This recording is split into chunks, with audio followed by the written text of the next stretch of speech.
إن هذا القرآن يهدي للتي هي أقوم. إلهي جعل. السلام عليكم ورحمة الله وبركاته. وبرنامج كيني رحلتي مع القرآن وحانا مات مرتينا ولا شينا بريرة وانا كميدة قبلها لن يرتا ساجسك الهدى كسر له بريرة. جزاك الله خير.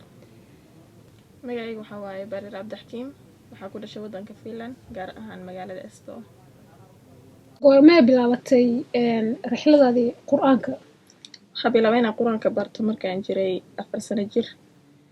Waxaan ku bilaabay hingaada oo waxay dhigay aabahay. Markii dambe waxaa u wareegay galaas oo noo dhigay macallimahad.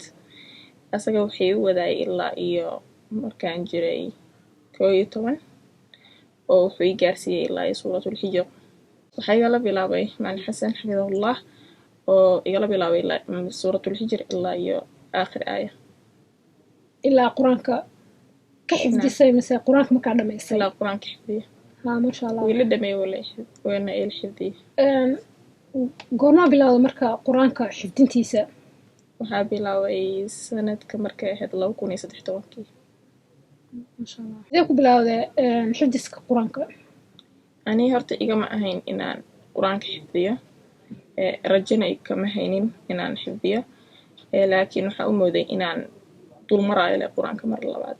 qur-aanka igama go-anayn inaan xifdiyo, waa wax macalinka u go-aansaday oo uusan noo sheegin annaga. oo markaa xifdinaysid ma ogeen inaad qur-aanka xifdinaysid? may. sidee marka u ogaatay inaa qur-aanka aysan ahayn iska dulmar oo ay tahay si xifdis ah inaa xifdisid? sidee camal u ogaatay?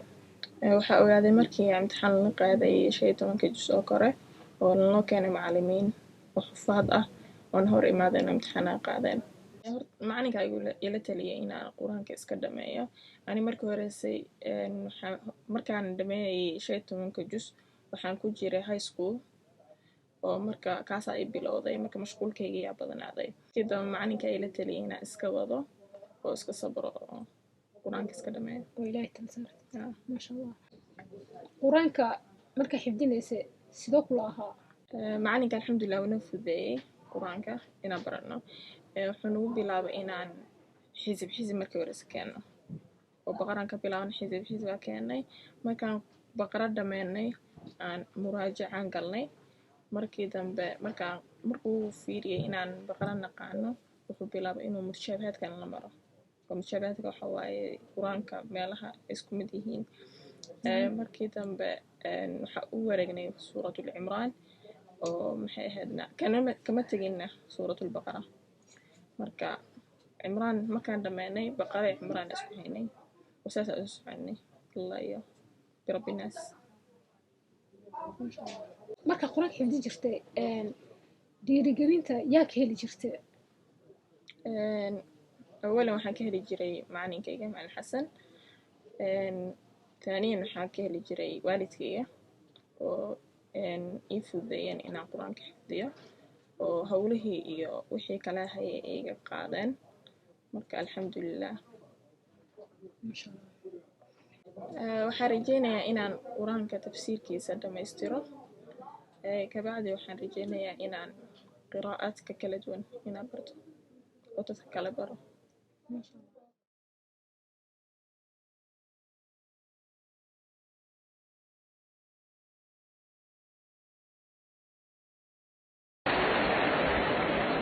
المتسابق الأول الفائز البطل اليوم الشاب من الصومالي محمد عبد الله عادل.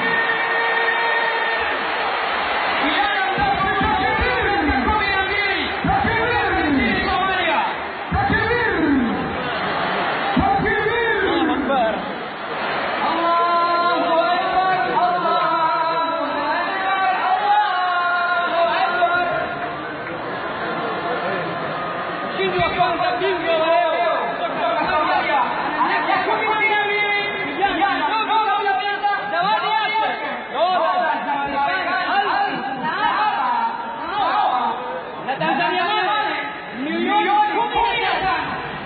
milioni 15 na 650. Allahu Akbar. Na 7 na milioni 1 ya mkuu wa mkoa na aidha juu ya kitendo cha ushindi na mtu anasema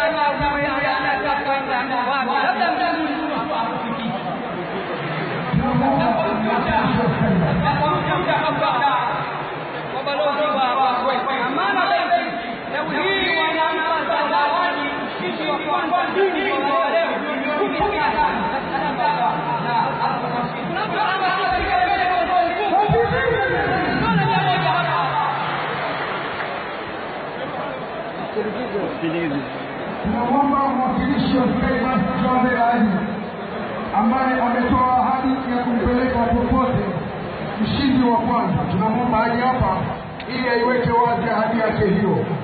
Mwakilishi wa Kaimas Jobe Ali huyu hapa, Mheshimiwa Waziri Mkuu, huyu ndiye ambaye naye anaongeza zawadi juu ya zawadi. Sogea karibu hapa. Ndugu zangu, kinachofuata hivi sasa ni zawadi. الحمد لله رب العالمين وصلى الله وسلم على نبينا محمد وعلى آله وصحبه أجمعين. يقول الله تبارك وتعالى: إن هذا القرآن يهدي للتي هي أقوم. إلهي سبحانه وتعالى قرآن كريم وحقدقي مد نوهن ننيا وضد وغطوصا وحولبا ونكسن وغفي عن إنه إلهي سبحانه وتعالى قرآن كان نقدق مد نوك حينيا. إلهي سبحانه وتعالى وحقدقي ضدك قرآن كريم كد داله لنول إنيهين أهل كيسا خاص كأوه إيجار كأوه سيد النبي عليه السلام النوشيغي أهل القرآن هم أهل الله وخاصته. marka in lagu dadaalo oo dhalinyartu sida hadaba aan arkaynay tusaalayaalka maaragtay aan aragnay in loogu dadaalo ayaa loo baahan yahay akhriskiisa iyo xifdintiisa iyo ku camal falkiisa iyo tadabburkiisa iyo fahamkiisa. taasuna waa mid ugu weyn ilaahay subxaanahu wa ta'aala uu soo dejiyay qur'aanka siduu Allah subxaanahu wa ta'aala uu yiri: kitaabun anzalnaahu ilayka mubaarakun liyadabbaruu aayaatihi waliyatadakkara ulul albaab.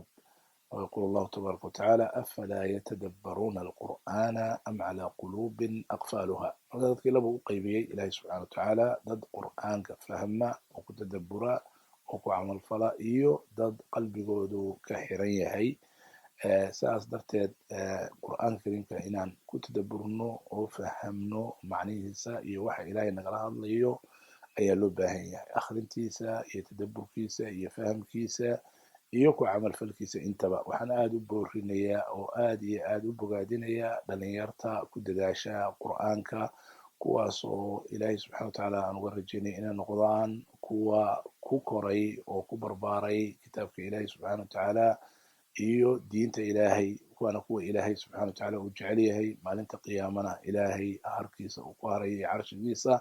shaabun nasha'a fi taacati illah, rag iyo dumar, gabdho iyo wiilalba inaad ku dadaasho qur'aan kariimka la noolaato, fahamto, ku cibaadaysato, ku macaansato. markaas ayuu kuu furmayaa qur'aanka kariimka. inta waqti aad geliso ayuu qur'aankuna ku siinayaa. inta dadaal aad geliso ayaad qur'aankana helaysaa macaankiisa iyo dhadhankiisa iyo faa'iidadiisa. ilaahay subxaanahu wa ta'aala ha nagu hanuuniyo, hana naga dhigo kuwa ku camal fala. dhalinyarteena gabdho iyo wiilalba waxaan ugu yeerayaa inay la noolaadaan oo fahmaan oo ku tadabburaan oo bartaan oo baraan kitaabka ilaahay subxaanahu wa ta'aala. waa nicmada ugu weyn, waa nolosha ugu wanaagsan, waa raaxada adduunka iyo aakhirada, waa dariiqii jannada. ilaahay subxaanahu wa ta'aala ha nagu hanuuniyo. صلى الله على نبينا محمد وعلى آله وصحبه أجمعين.